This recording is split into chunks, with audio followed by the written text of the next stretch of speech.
Last time when I was here sharing with a community or an audience at TUT, when I was asked, what are you doing? I was farmer this, farmer that, farmer that, farmer that. So now I have a responsibility as the, again, MEC for Health. And I must say that it is not a very, actually it's very challenging to go back to your old job, extremely challenging. And I believe that I should understand better the word transformation as a doing word in that context. Because when we started building this new South Africa from the divided, oppressive, retrogressive, collapsing past, even the economy was on a decline. We thought we were busy with the process of transformation, of building new. And we worked very hard that whoever takes after us must be able to find that we spent no effort to ensure that this journey of transformation is well-founded, it is rooted, and it is unchangeable. I am very pleased to spend a few hours with you today, and I want to extend best wishes and support to the TUT community as it meets on this important topic of transformation of the university. As you look back, since this institution was established, how far have we gone? What do we build on? And even most importantly, what may we need to do differently to be able to be a growing institution and proudly South African?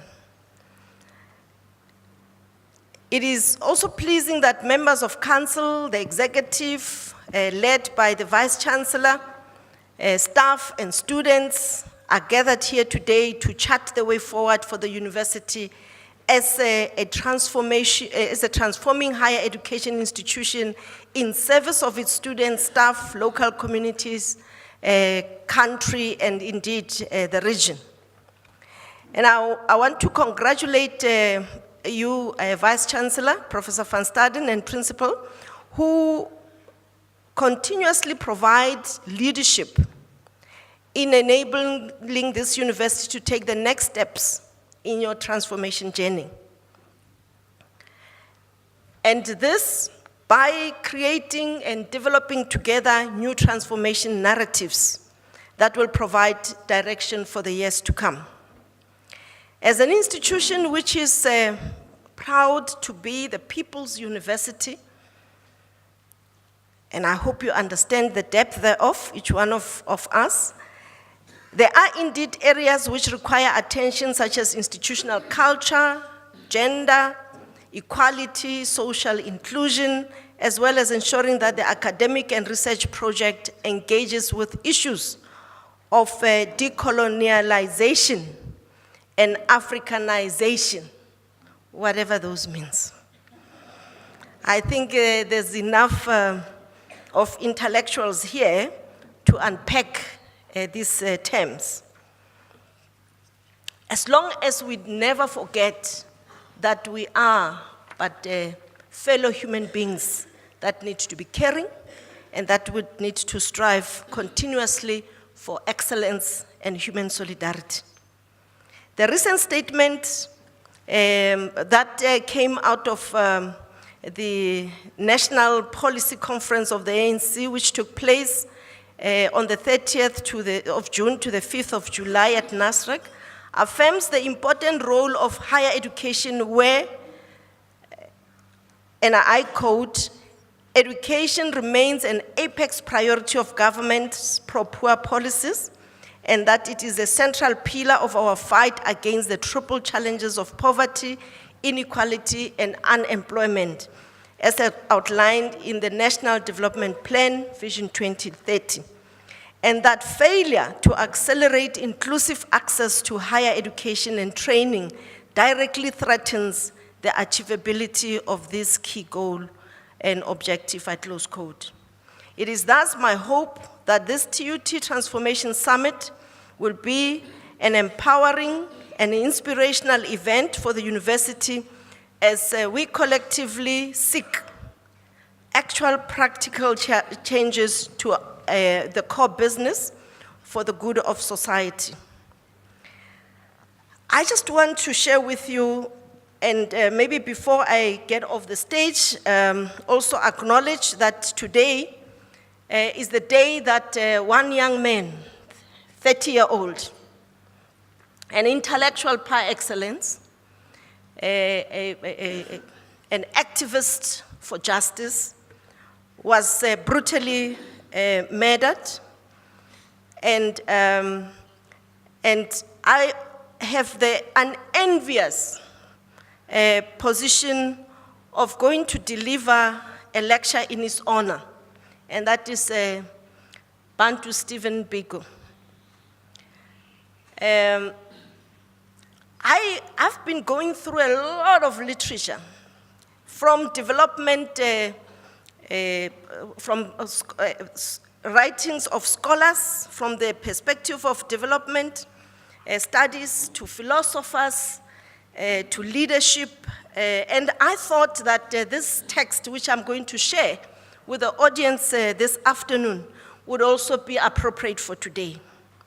And this is a quotation from the philosopher and systems analyst, Donald Shawn, who argued that individuals, organizations, and societies bent on preserving the status quo were unlikely to prosper over the long run. And in his 1971 book called Beyond the Stable State, he acknowledged that an innate human desire for stability and the certainty it brings exists. But he concluded, however, that the pace and pervasiveness of technology change were so disruptive that efforts to maintain or return to a stable state were illusionary and futile. Far better to proceed on the basis of the following three assumptions.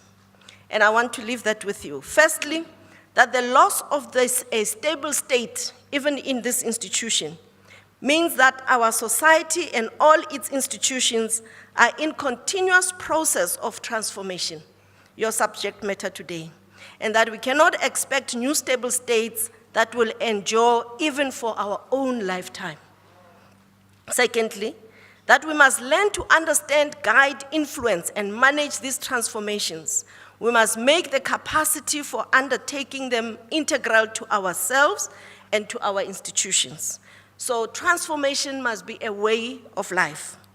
And last but not least, that we must, in other words, become adept at learning. We must become able not only to transform our institutions in response to changing situations and requirements, we must invent and develop institutions which are learning systems. That is to say, systems capable of bringing about their own continuing transformation. With those words, I want to ask that we just stand for a moment of silence, reflection, and rededication to the social justice that Stephen Bantu Biko stood for, as we journey in this world of transformation for a more equitable society.